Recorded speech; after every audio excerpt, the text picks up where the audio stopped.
Hello friends. तो पिछले class में हम लोग इलेक्ट्रोस्टैटिक्स स्टार्ट किया था। तो इलेक्ट्रोस्टैटिक्स में हमने क्या पढ़ा था, कूलम्ब्स लॉ और ग्रेविटेशनल फोर्स के बीच में कंपेयर किए थे कि क्या ग्रेविटेशनल फोर्स कैसे क्या होता है, दो मास के बीच में होता है, और कूलम्ब्स लॉ किसके बीच में होता है, दो चार्ज के बीच में। तो चलिए उसको कंटिन्यू करते हैं उसी पार्ट को और उसके बारे में बताते हैं। ठीक है, उस दोनों को कंपेयर करते हैं कि ग्रेविटेशनल फोर्स और इलेक्ट्रोस्टैटिक फोर्स में क्या कंपैरिजन है, कि कौन से ग्रेटर है, इलेक्ट्रोस्टैटिक फोर्स ग्रेटर है या ग्रेविटेशनल फोर्स है। तो दोनों के बीच में हम कंपेयर करते हैं। तो हम ले लेते हैं दोनों, ग्रेविटेशनल फोर्स और कूलम्ब्स लॉ को लेते हैं। कूलम्ब्स लॉ दोनों को हम यहाँ पे कंपेयर करते हैं। तो पिछले क्लास में हमने कुछ फार्मूला फाइंड किया था। तो ग्रेविटेशनल फोर्स के लिए हमने कौन सा फार्मूला फाइंड किया था, G m1 m2 by R square. और इसके लिए क्या फाइंड किया था, कूलम्ब के लिए K q1 q2 by R square. और यहाँ पे G का वैल्यू मैंने क्या फाइंड किया था, G is equal to 9। G का वैल्यू मैंने क्या फाइंड किया था, 6.67 इंटू 10⁻⁻11 न्यूटन मीटर स्क्वायर पर coulomb square, sorry coulomb not, KG square mass. और मैंने यहाँ पे के क्या फाइंड किया था, के इक्वल टू 9 इंटू 10⁻9 और फिर आपका क्या होगा, newton metre square plus coulomb square. ठीक है, तो ये हमने किसके लिए लिया था, वैक्यूम के लिए लिया था, ग्रेविटेशनल कांस्टेंट आपके इसके लिए। तो अब हम देखते हैं कि ये दोनों के बीच में कंपेयर करते हैं। तो ग्रेविटेशनल फोर्स जब हमने लिया था, तो ग्रेविटेशनल फोर्स अगर दो मास के बीच में लगाया था, दो मास के बीच में लगाया था, तो दोनों मास के बीच में कौन सा फोर्स रहता था, अट्रैक्टिव फोर्स रहता था। दोनों मास के बीच में कौन सा फोर्स रहता था, अट्रैक्टिव फोर्स। ठीक है, और यहां पे दो चार्ज लेते थे, तो मान लीजिए कि दोनों अगर सेम चार्ज रहता था तो क्या होता था, रिपल्सिव फोर्स लगता था, रिपल्सिव फोर्स लगता था। और अगर आपका चार्ज दोनों अलग अलग है, चार्ज क्या है, अलग अलग है, तो कौन सा फोर्स लगता था, अट्रैक्टिव। तो पिछले क्लास में हमने यहां तक देख रखा था। ठीक है, अब हम कंपेयर करते हैं यहां पे कि अब हम यहां पे कंपेयर करते हैं कि कौन सा फोर्स ग्रेटर है, ग्रेविटेशनल फोर्स या कूलम्ब फोर्स। तो पहले हम एग्जांपल लेते हैं, फर्स्ट एग्जांपल। ठीक है, कंपेयर क्या करना है कि कौन सा फोर्स ग्रेटर है, ग्रेविटेशनल फोर्स या इलेक्ट्रोस्टैटिक्स फोर्स, दोनों के बीच में हम कंपेयर करना। तो हमें पहले एग्जांपल हम लेते हैं। तो मान लीजिए कि टेक 2 इलेक्ट्रॉन। पहला क्या किया हमने, 2 इलेक्ट्रॉन ले लिया। तो चलिए लेते हैं, ये आपका 2 इलेक्ट्रॉन हो गया। ठीक है, ठीक है, और मान लेते हैं कि ये 1 सेंटीमीटर पे है, दोनों के बीच का डिस्टेंस कितना, 1 सेंटीमीटर। अब हम इसे ग्रेविटेशनल फोर्स पहले फाइंड करते हैं। अब ये बताइए मास ऑफ इलेक्ट्रॉन कितना होता है, मास ऑफ इलेक्ट्रॉन। तो मास ऑफ इलेक्ट्रॉन आपको पता है कितना होता है, 9.1 इंटू 10⁻⁻31 होता है। इसमें हमें क्या, इसमें फॉर्मूला हमें लगाना है, F is equal to G m1 m2 by R square. ठीक है, तो हमें मास यहां पे जरूरत है, किसका मास जरूरत है, इलेक्ट्रॉन का, क्योंकि हम क्या ले रहे हैं, दोनों इलेक्ट्रॉन ले रहे हैं। अब यहां पे भी अब हमें यहां पे क्या जरूरत है, इलेक्ट्रॉन का चार्ज का जरूरत है, क्योंकि फॉर्मूला क्या होता है, F q1 q2।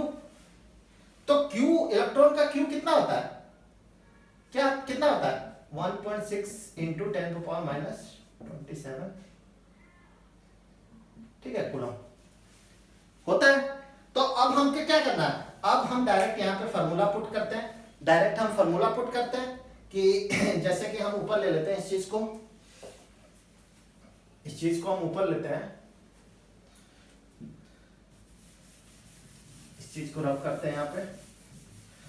तो जैसे कि मुझे मास मुझे पता है कितना है, 9.10⁻⁻31।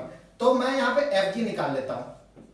Fg में G कितना है आपका, G कितना है, 6.67 इंटू 10⁻⁻11 और मास कितना है, 9.1 इंटू 10⁻⁻31। क्या होगा, दोनों मास क्या होगा, दोनों मास इलेक्ट्रॉन का मास है, तो क्या करेंगे, स्क्वायर कर देंगे। और आर स्क्वायर दोनों के बीच का कितना 1 सेंटीमीटर, तो 1 इंटू 10⁻⁻² का होल स्क्वायर। ठीक है, तो ये मैंने जब कैलकुलेट किया तो कितना आया, आप कैलकुलेट करना घर पे। तो मैंने जब कैलकुलेट किया इस चीज को, तो कैलकुलेट करने के बाद मेरा जो वैल्यू आया 5.5 इंटू 10⁻⁻67 न्यूटन। ये जब मैंने एफ जी कैलकुलेट किया तो कितना है 5.5 इंटू 10⁻⁻67 न्यूटन।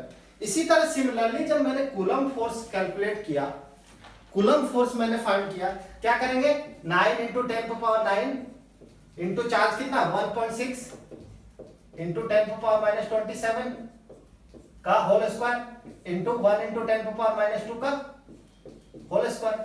जब मैंने एफसी यहां पे कैलकुलेट किया तो एफसी की वैल्यू मेरी आई 2.3 इंटू 10⁻⁻24 न्यूटन। आप कैलकुलेट करके देख लेना।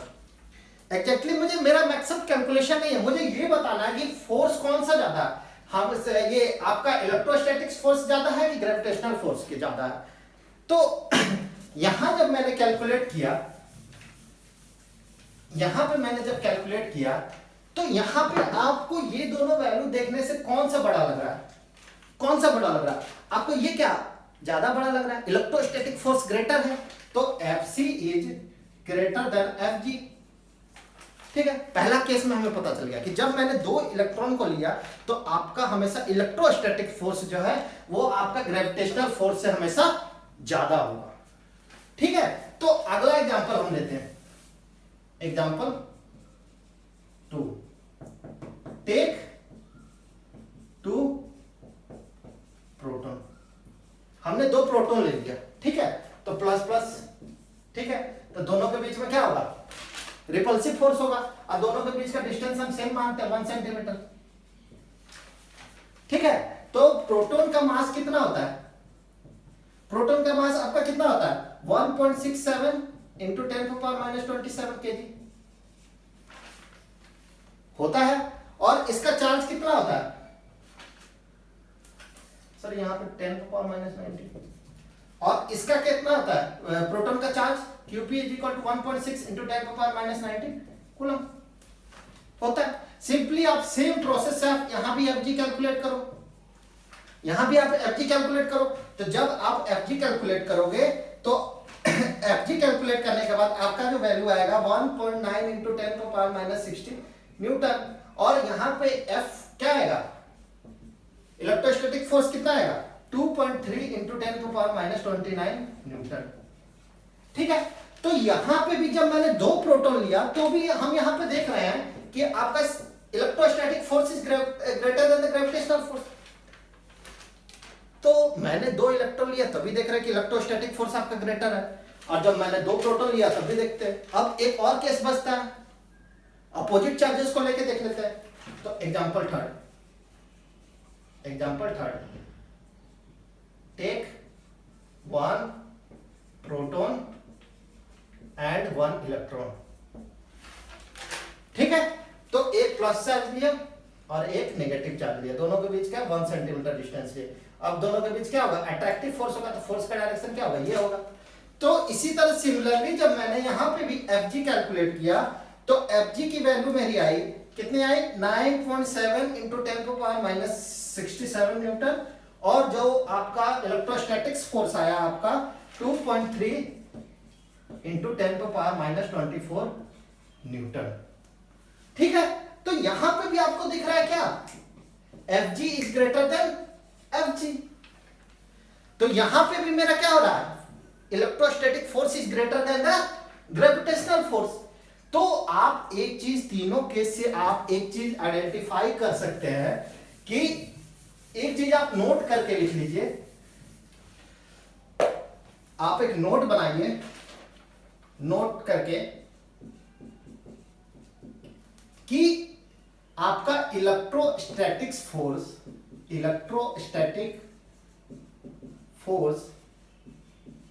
Is always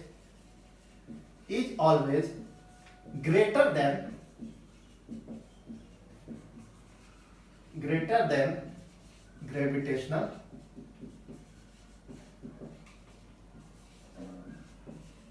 force। Her cases में देख रहे हैं ना कि आपका इलेक्ट्रोस्टैटिक फोर्स क्रिएटर है। तो हमने तीनों केस को आइडेंटिफाई करके यहाँ फाइंड किया कि electrostatic force is greater than gravitational force. तो चलिए ये हमारा यहाँ पे कंपैरिजन कंप्लीट हुआ। अब हम कुछ देखते हैं प्रॉपर्टीज ऑफ चार्ज। तो स्टार्ट करते हैं प्रॉपर्टीज ऑफ फोर्सेस के बारे में। ठीक है, ये फोर्स लग रहा है ना चार्ज के ऊपर, तो अब इसके कुछ प्रॉपर्टीज के बारे में देखते हैं। क्या देखते हैं? प्रॉपर्टीज। ठीक है, तो हम पहले ले लेते हैं, एक चार्ज है Q1, दूसरा चार्ज है आपका Q2, ये दोनों के बीच में लाइन ऑफ कनेक्शन। एक और चार्ज लेते हैं Q3 और एक और चार्ज ले लेते हैं Q4। ठीक है, ये मान लेते हैं नेगेटिव चार्ज। ठीक है, तो अब देखिए, अब ये Q1 आपका Q2 पे कोई फोर्स लगाएगा, तो ये कितना लगाएगा? इधर लगाएगा, तो कितना? F21। ठीक है, ये Q3 आपका क्या अट्रैक्टिव फोर्स लगाएगा, तो एक फोर्स इधर लगेगा, कितना लगेगा? Q23। इसके ऊपर भी लगेगा, इसके ऊपर कितना लगेगा? F32। ठीक है, ये दोनों के बीच में रिपल्सिव फोर्स लगेगा, तो ये फोर्स का डायरेक्शन क्या होगा?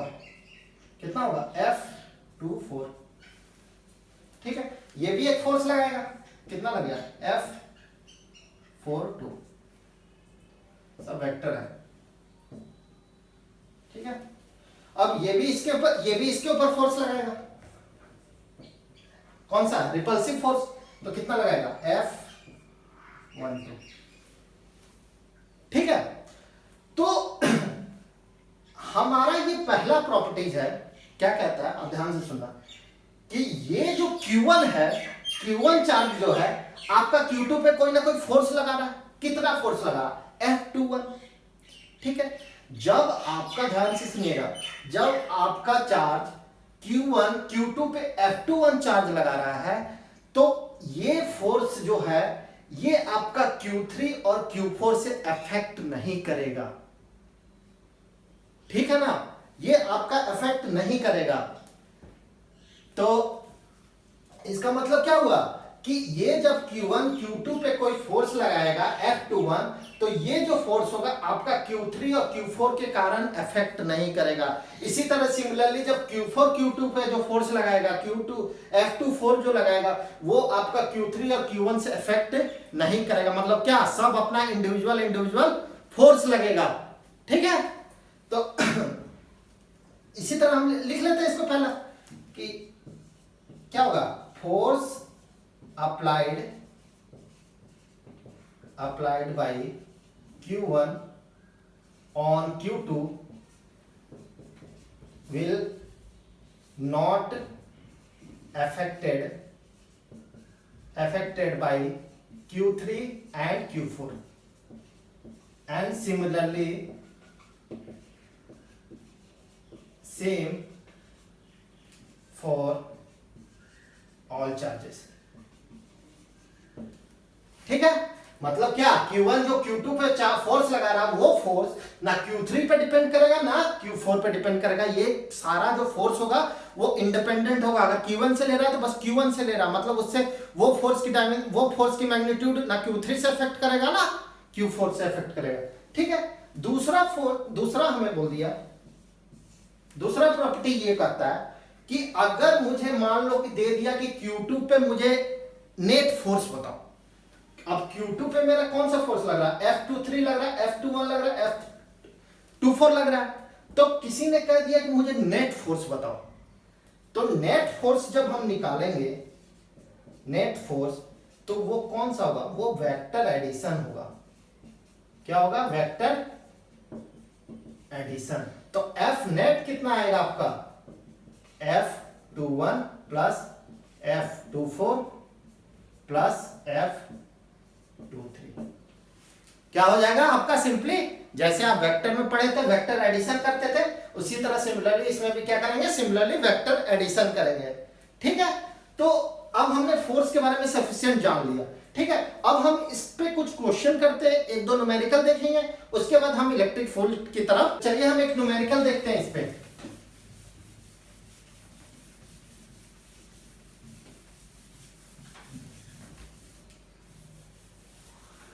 हम एक हेक्सागोन लेते हैं, ठीक है। क्वेश्चन में आपका एक हेक्सागोन गिवन है, ठीक है। ये आपका हेक्सागोन गिवन है, इसके सारे कॉर्नर पे आपका प्लस चार्ज है, Q प्लस Q। इस वाले कॉर्नर पे जीरो चार्ज है, 0 कूलम। इस पे आपका प्लस Q, इस पे आपका प्लस Q, ठीक है। और इसके सेंटर पे आपका एक चार्ज है Q, ठीक है। तो मुझे नेट फोर्स फाइंड करना है, F नेट कहां पे, Q पे, ठीक है। तो अब हम क्या करेंगे, इसको कनेक्ट कीजिए, इसको कनेक्ट कीजिए। तो हेक्सागोन में जो आपका सेंटर से जो डिस्टेंस होता है वो क्या इक्वल होता है। तो ये आपका गिवन है L, सारा डिस्टेंस L दे रखा, ठीक है। तो हम दोनों, ये दोनों बीच में फोर्स देखते हैं, फोर्स का डायरेक्शन देखते हैं। तो ये दोनों आपका चार्ज क्या है, सेम सेंस का, तो कौन सा होगा, रिपल्सिव फोर्स होगा। तो इसके ऊपर कौन सा फोर्स लगेगा, मान लीजिए ये कॉर्नर हम मान लेते हैं 1, ये आपका 2, ये आपका 3, ये 4, ये 5, ये 6, ठीक है। तो इसके ऊपर कौन सा फोर्स लगेगा, F1 लगेगा, और इसके ऊपर भी एक फोर्स लगेगा F1 इधर, ठीक है। तो इसका हमें लेना देना नहीं, हमें किस पे फाइंड करना है, Q पे फाइंड करना। तो ये क्या करेगा, F1 इधर फोर्स लगाएगा एक, ठीक है। अब ये दोनों क्या करेगा, इधर लगाएगा, तो ये कौन सा लगाएगा, F2, ठीक है। अब ये दोनों कौन सा फोर्स लगाएगा, F3, ठीक है। और इधर क्या लगेगा, F4, F6, सॉरी F6, और फिर ये क्या लगाएगा इधर, F5, ठीक है।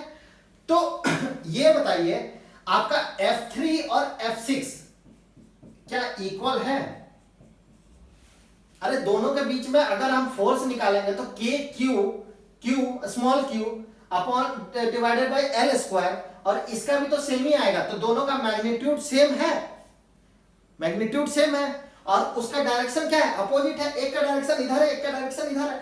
तो नेट फोर्स वहां पे क्या है, इसके कारण नेट फोर्स क्या है, 0 है। डायरेक्शन अपोजिट है, अगर नेट निकालेंगे, एडिशन, वेक्टर एडिशन करेंगे, तो दोनों का क्या है, 0 है।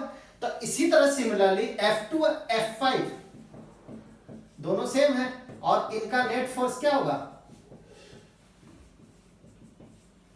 0 होगा। वेक्टर एडिशन करेंगे तो क्या होगा, 0 होगा। अब ये बताइए कि नेट फोर्स जो लगेगा, F नेट का जो नेट फोर्स लगेगा वो क्या होगा, F1 वेक्टर होगा, एक ही तो बचा फोर्स। तो F1 क्या होगा, आपका सिंपली फाइंड करो, Q बाई L स्क्वायर, ठीक है। तो आपको सिमिलरली इसी तरह लेवल करना है हर चीज को, हर फोर्स का डायरेक्शन निकालना है, और उसके बाद उस पॉइंट पे नेट निकालना है। तो इस टाइप के काफी क्वेश्चन आते हैं आपके, ठीक है। तो चलिए नेक्स्ट क्वेश्चन, एक और क्वेश्चन देखते हैं, ये आप नोट कर लीजिए, ठीक है। एक और क्वेश्चन लेते हैं, क्वेश्चन हम नोट कर लेते हैं।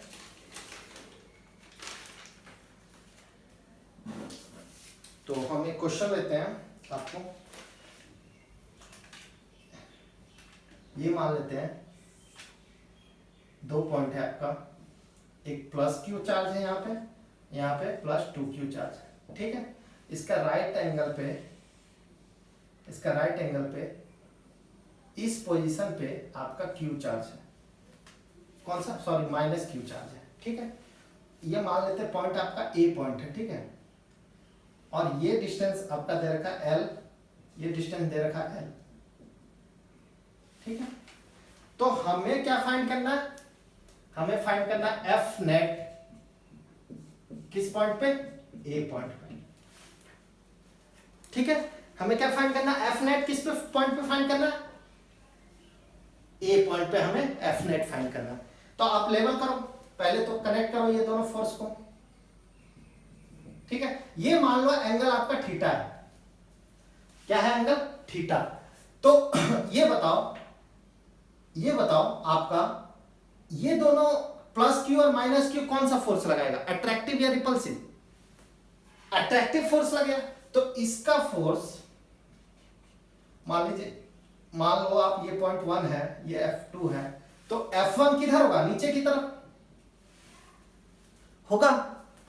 अब इसका अगर हम निकालेंगे तो ये भी तो क्या अट्रैक्टिव फोर्स होगा, माइनस क्यू प्लस 2 क्यू, तो क्या होगा F2। ठीक है। अब ये बताइए ये आपका 3 डायमेंशनल में है, 3D में है, ये आपका किधर जा रहा, ये क्या x एक्सिस में जा रहा है, ये क्या y एक्सिस में जा रहा, नहीं। तो इसका कुछ कंपोनेंट x में भी होगा, F2 का कुछ कंपोनेंट x में भी होगा, कुछ कंपोनेंट y में भी होगा ना। तो हम यहां पे जैसे कंपोनेंट फाइंड करते हैं, तो इसका ये कंपोनेंट कितना होगा F2, क्या होगा F2, और ये थीटा इधर लगा हुआ तो क्या होगा F2 साइन थीटा। ठीक है। और इधर y कंपोनेंट में क्या लगेगा, क्या लगेगा F2 cos थीटा। ठीक है। तो दोनों का हमने कंपोनेंट F2 का कंपोनेंट x में भी और y में भी ले लिया। अब मेरा देखते हैं कि नेट फोर्स कितना है, F नेट किस पॉइंट पे निकालना है, A पॉइंट पे। ठीक है। तो A पॉइंट पे मेरा F नेट कितना हो जाएगा, F1 प्लस F2, मान लेते पहले ये लेते हैं F2 साइन थीटा, किस डायरेक्शन में है, ये किस डायरेक्शन में है, हमें क्या लेना, वेक्टर एडिशन लेना है। तो ये किस डायरेक्शन में, x डायरेक्शन में। कौन सा x direction, positive x direction. तो हम यहां पे क्या लेंगे आई कैप, कोई प्रॉब्लम, आई कैप। अब ये दोनों किधर है, माइनस y डायरेक्शन में, तो हम क्या करेंगे F2 cos theta, sorry F1 plus F2 cos theta J cap. ठीक है। अब सिमिलरली हम F2 फाइंड करते हैं, पहले क्या फाइंड करते हैं, F2 फाइंड करते हैं। F2 आपका क्या हो जाएगा, K minus Q into 2Q by ये डिस्टेंस L है, ये L है, तो ये पाइथागोरस थ्योरम लगाओ, L square plus L square, तो कितना हो जाएगा 2L√2। ठीक है। L√2 का होल स्क्वायर होगा, तो कितना हो जाएगा minus 2KQ square by 2L square, 2 cancel, तो कितना आ गया minus KQ square by L square. ठीक है। इसी तरह आप F1 भी निकालो, F1 निकालो, तो F1 कितना हो जाएगा minus KQ into Q, distance कितना है L है, तो minus KQ square by L square. ठीक है। F1 F2 मैंने निकाल लिया। अब मुझे फाइंड करना है थीटा, तो थीटा मान लीजिए tan theta is equal to क्या था, परपेंडिकुलर बाय बेस, ये मानिए 90 डिग्री है, तो कितना L बाई L, तो कितना हो जाएगा 1, तो थीटा इज इक्वल टू कितना हो जाएगा 45 डिग्री। ठीक है। ठीक है ना यहाँ पे। तो अब हम यहाँ पे फाइंड करते हैं। ठीक है। अब मेरा F0, पहले तो हम करते हैं F1 plus F2 cos theta, तो F1 plus F2 cos theta पहले कैलकुलेट करते हैं। तो F1 आपका कितना है, F1 आपका कितना minus KQ square by L square, दोनों का क्या है सेम है, तो कॉमन ले लेते हैं F1 plus cos theta. cos theta मतलब क्या, cos थीटा तो मतलब cos 45 डिग्री कितना होता है 1/√2, तो यहां पुट कर दो 1/√2। ठीक है। और आपका कितना हो गया ये F2 sin थीटा भी फाइंड कर लो। तो F2 sin थीटा कितना होगा, F2 कितना है minus KQ square by L square, और sin 45 कितना होता है सेम होता है 1/√2, तो कितना हो जाएगा 1/√2। ठीक है। अब ये दोनों को पुट करो आप यहाँ पे और आंसर ले लो। ठीक है। आप ये खुद से कैलकुलेट कर लो, मतलब ये क्या करो, ये दोनों वैल्यू को यहाँ पे पुट करो और आंसर ले लो। ठीक है। तो हमने दो न्यूमेरिकल यहाँ पे देखा इसके बारे में, फोर्स के बारे में। तो फोर्स लगभग कंप्लीट हो गया। तो अब एक काफी इंपॉर्टेंट टॉपिक हम स्टार्ट करने जा रहे हैं, जो कि आपका क्या है, इलेक्ट्रिक फील्ड। ठीक है। तो हम स्टार्ट करने जा रहे हैं इलेक्ट्रिक फील्ड। इसको आप ध्यान से देखिए, काफी इंपॉर्टेंट टॉपिक है। देखिए आपका मेनली जब इलेक्ट्रोस्टैटिक पढ़ेंगे तो electric field, electric potential, electric dipole, यही दो तीन जो पार्ट है इलेक्ट्रोस्टैटिक, ये काफी इंपॉर्टेंट, काफी क्वेश्चंस इसमें आते हैं। ठीक है, तो इस चीज को ध्यान से आप देखिएगा। क्या देखने जा रहे हैं? Electric field.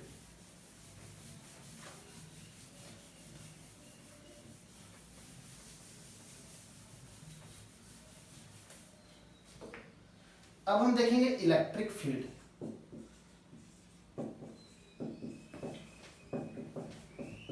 इलेक्ट्रिक फील्ड, अभी तक हमने क्या देखा था कि दो चार्ज है आपका, दोनों के बीच में दो चार्ज है, दोनों के बीच में अगर दोनों चार्ज कुछ पोजीशन पे रखा हुआ, कूलम्स लॉ के अकॉर्डिंग दोनों के ऊपर कुछ ना कुछ फोर्स लगता था ना, फोर्स लगता था ना। तो अगर आप इमेजिन कीजिए कि अगर दो बॉडी आपका कांटेक्ट में है ही नहीं, तो क्या उसके बीच में फोर्स लगेगा? क्या ऐसे पॉसिबल है क्या कि फोर्स लगे? कि मैं आपके वहां पे खड़ा हूं, मैं उस दीवार को देख रहा हूं, तो उस दीवार को मैं देखते ही फोर्स लगा, पॉसिबल है क्या? पॉसिबल नहीं है। मतलब इसके थ्रू, ये चार्ज के थ्रू कुछ ना कुछ ऐसा चीज होगा जो हम देख नहीं पा रहे हैं, कि वो ऐसा चीज जो इस पे फोर्स लगा रहा होगा। मतलब क्या? ये तो डायरेक्ट कांटेक्ट में नहीं है, तो फोर्स लगाने का मतलब ही कैसे है? फोर्स लग नहीं रहा, तो फोर्स कैसे लग रहा है? सोचना होगा। तो ये चार्ज के अंदर कुछ ना कुछ ऐसा पार्ट्स है जो हम देख नहीं पा रहे हैं, लेकिन उसके अंदर क्या है, वो जो पार्ट है वो कुछ ना कुछ फोर्स लगा रहा है दूसरे चार्ज में, है ना। तो उसी को हम कहते हैं इलेक्ट्रिक फील्ड, जो हमें दिखता नहीं है। मान लीजिए कोई चार्ज है आपका, क्यू चार्ज है आपका, क्यू चार्ज है।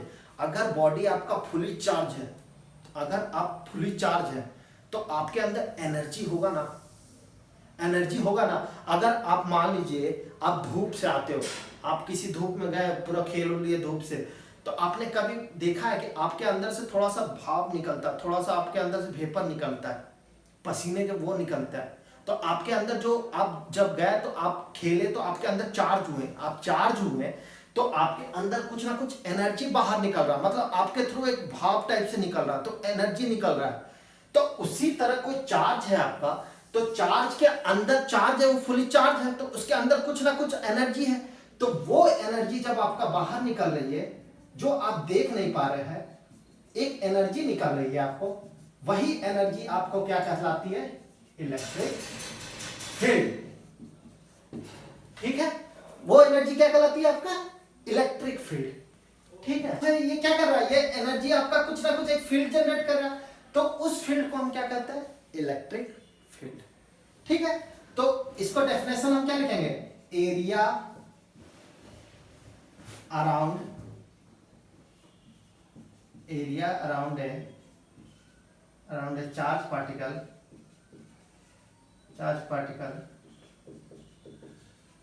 which generate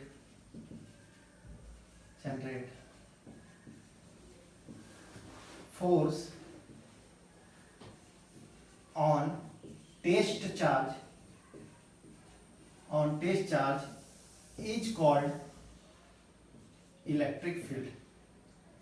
ठीक है, इलेक्ट्रिक फील्ड को हम डोनेट करते हैं ई से, डिनोट करते हैं ई से। ठीक है, अब हम एक एग्जांपल लेते हैं। समझ गए? एरिया कि चार्ज के अंदर कुछ एनर्जी होता है, तो वो एनर्जी क्या करता है? बाहर निकलता है। और वो बाहर कैसे? सर्कुलर के फॉर्म में एक फील्ड एरिया डेवलप करता है। आपने ट्रांसफार्मर के पास गए होंगे, जब अपने घर और के पास ट्रांसफार्मर लगे हुए, तो जब उसके नजदीक जाओगे तो आपको क्या, एक वाइब्रेशनल साउंड नजर आता है। तो वो क्या होता है? उस ट्रांसफार्मर के अंदर एक एनर्जी है, वो एनर्जी आपको बाहर निकलती है, तो वो आपको एक वाइब्रेशन टाइप से लगती है। तो आप देखना, आप ट्रेन जब आ रही होगी तो पटरी में देखोगे तो आपको एक वाइब्रेशन फील होगा, तो वो क्या होता है? एनर्जी निकलता है। उसी तरह इस चार्ज में एक एनर्जी है, वो एनर्जी क्या करता है? बाहर निकलता है। ठीक है, आप कोऑर्डिनेट करते रहो, एग्जांपल बनाते रहो खुद पे खुद कि हाँ ये चार्ज है, ये ट्रेन की तरफ से निकला, ये, तो हम इलेक्ट्रिक फील्ड इस तरह से समझेंगे। ठीक है, अब हम देखते हैं कि ये इलेक्ट्रिक फील्ड जब आपका निकल रहा है तो ये क्या कुछ ना कुछ इसके अंदर इंटेंसिटी होगा, कुछ ना कुछ इसके अंदर शक्ति होगा, तभी तो वो किसी पे फोर्स लगा सकता है। तो मान लेते हैं कि एक सोर्स चार्ज लेते हैं, इसको हम कहते हैं सोर्स चार्ज। ठीक है, तो सोर्स चार्ज है, ये आपका एक इलेक्ट्रिक फील्ड जनरेट कर रहा है। क्या कर रहा है? एक इलेक्ट्रिक फील्ड जनरेट कर रहा है। एक आपका स्मॉल चार्ज है, एक स्मॉल चार्ज है Q। ठीक है, इसको हम इसके इलेक्ट्रिक फील्ड के अंदर इसको हम कहते हैं टेस्ट चार्ज। ठीक है, क्या किया हम, ये जो सोर्स चार्ज है इसके अंदर जो अपना एनर्जी है ये क्या कर रहा है, इलेक्ट्रिक फील्ड जनरेट कर रहा है अपने बाहर। तो इस इलेक्ट्रिक फील्ड में हम इस टेस्ट चार्ज को अंदर लेके आ रहे हैं। ठीक है, टेस्ट चार्ज को जब अंदर लेके आए तो कुछ ना कुछ फोर्स जनरेट होगा, कुछ ना कुछ फोर्स लगेगा, और इस हमारा ये जो इलेक्ट्रिक फील्ड है, ये जो फोर्स लगा रहा है, तो इसका भी कुछ ना कुछ इंटेंसिटी होगा ना। तो हम इलेक्ट्रिक फील्ड इंटेंसिटी कैसे निकालते हैं? इलेक्ट्रिक फील्ड इंटेंसिटी उसको हम डिनोट करते हैं E vector is equal to F/Q। और ये Q क्या होता है आपका? ये टेस्ट चार्ज होता है। किसका हम चार्ज लेते हैं? टेस्ट चार्ज का, याद रखना। तो E क्या होगा? F/Q। अगर हम मुझे इसका यूनिट फाइंड करना होता तो क्या होगा? न्यूटन पर कूलम। ठीक है, अब मैं एक बार इसको कैलकुलेट करता हूं। E इज इक्वल टू, मान लीजिए कि ये दोनों चार्ज के बीच का डिस्टेंस है R।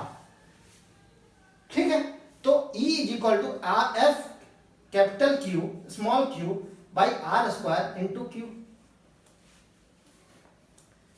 ठीक है, तो ये Q कैंसिल। ठीक है, तो E मेरा यहां पे क्या आया? KQ बाई R स्क्वायर आया, KQ बाई R स्क्वायर। तो हमने जब ये रिजल्ट फाइंड किया तो हम यहां पे क्या देख रहे हैं? क्या ये इलेक्ट्रिक फील्ड इंटेंसिटी आपका टेस्ट चार्ज पे डिपेंड कर रहा है? क्या कर रहा है? डिपेंड।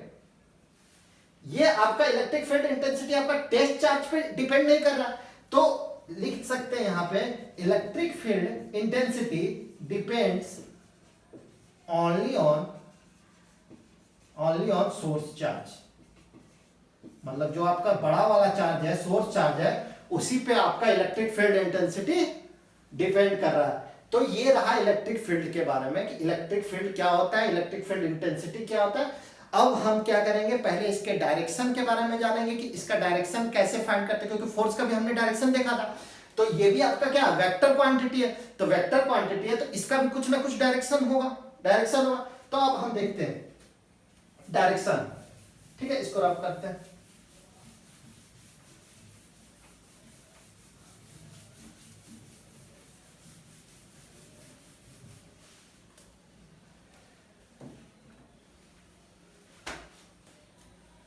और नोट करते हैं डायरेक्शन ऑफ इलेक्ट्रिक फील्ड। ठीक है, अब ई वेक्टर ही लिखेंगे हम। ठीक है, तो डायरेक्शन ऑफ इलेक्ट्रिक फील्ड, तो डायरेक्शन में आप लिखिए पहला पॉइंट कि अगर चार्ज आपका पॉजिटिव रहे तो इलेक्ट्रिक फील्ड का जो डायरेक्शन होगा अवे फ्रॉम द चार्ज। ठीक है, अगर ये आपका नेगेटिव रहा टुवर्ड्स द चार्ज।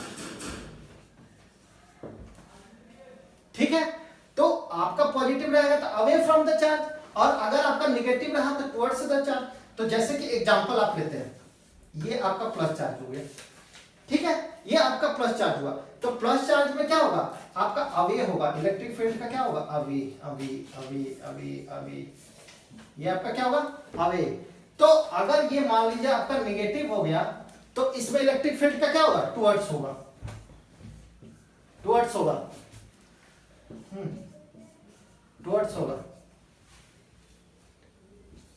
ठीक है, तो मान लीजिए कि एक हम लेते हैं पॉजिटिव चार्ज और एक हम लेते हैं नेगेटिव चार्ज।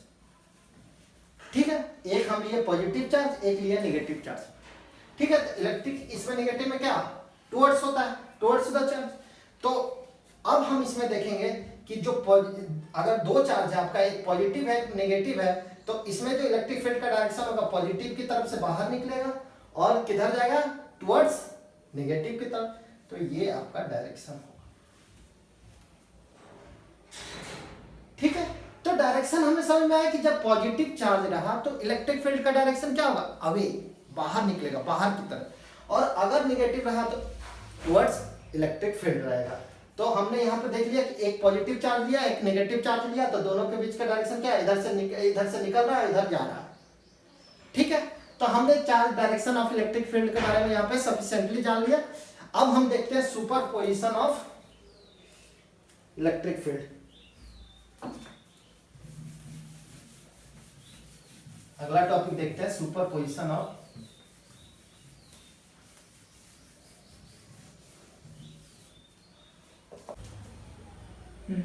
तो अब हम देखते हैं सुपरपोजिशन ऑफ इलेक्ट्रिक फील्ड।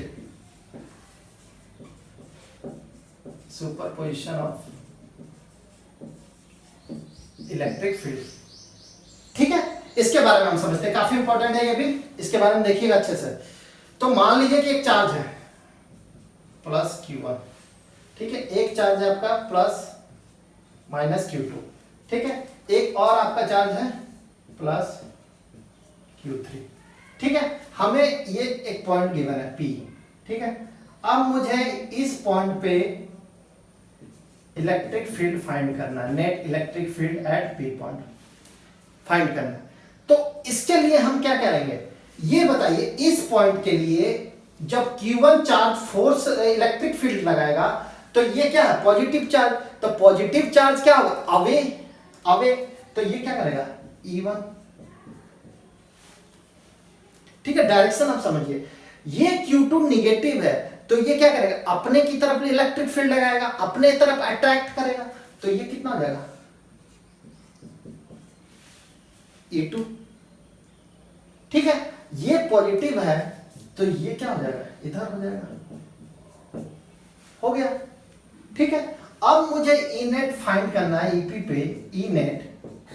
आपको कुछ नहीं करना, जैसे आपने फोर्स में वेक्टर एडिशन लिया था यहां पे भी आपको क्या करना है वेक्टर एडिशन लेना है।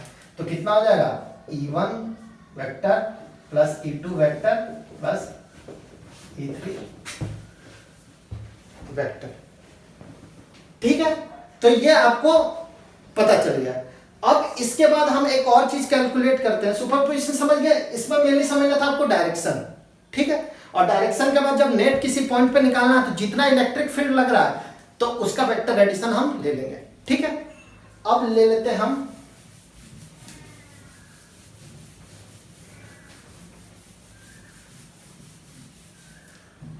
अब हम कैलकुलेट करते हैं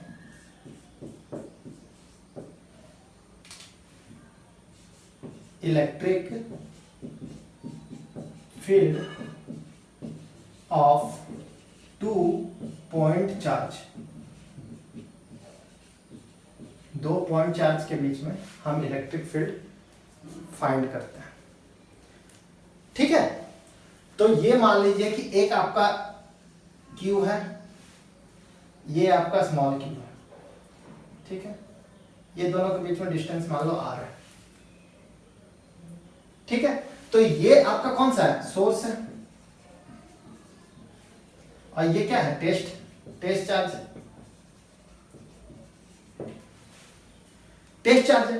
तो आपने पता है इलेक्ट्रिक फील्ड क्या होता है F/Q, F vector by Q। ठीक है, और F वेक्टर आपको पता है क्या होता है KQ/r²। ठीक है, पुट करो इलेक्ट्रिक फील्ड कितना आ जाएगा। और एक चीज और याद रखो, यहां पे ये बताओ, यहां पे electric field of 2 point charge मतलब 2 पॉइंट के बीच में निकालना, और यहां पे जो दोनों पॉइंट है वो क्या किसी x एक्सिस पे रखा हुआ है नहीं, क्या किसी y एक्सिस पे रखा हुआ नहीं। तो मतलब क्या ये इलेक्ट्रिक फील्ड क्या है यहाँ पे वेक्टर क्वांटिटी है, ये इलेक्ट्रिक फील्ड किसी भी डायरेक्शन में अप्लाई हो सकता है, हो सकता है। तो इसका कुछ ना कुछ डायरेक्शन होगा। तो हम इसका डायरेक्शन निकालने के लिए, फोर्स का डायरेक्शन निकालने के लिए हम आर कैप करते थे। इलेक्ट्रोस्टैटिक्स फोर्स जब मैंने निकाला था तो वेक्टर फॉर्म में निकालने के लिए आर कैप किया था, तो सिमिलरली हम यहाँ पे आर कैप कर दिए। ठीक है, अब मुझे इलेक्ट्रिक फील्ड, अब पुट करो K Q by R square into R cap, ठीक है, इंटू क्यू यहां से गया, इलेक्ट्रिक फील्ड कितना हो गया, K Q by R square into R cap. ठीक है, अब मुझे एक चीज और बताओ, R cap is equal to R vector upon R का मैग्नीट्यूड हो सकता है?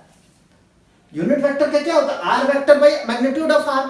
तो सिमिलरली आप यहां पर पुट करो, E vector is equal to K Q into R का वेक्टर बाई आर, ये भी क्या मैग्नीट्यूड है, ये भी मैग्नीट्यूड, तो क्या हो जाएगा आर क्यू। इस चीज को आप नोट कर लो, ये काफी डेरिवेशन में आपका यूज आएगा, काफी इंपॉर्टेंट है।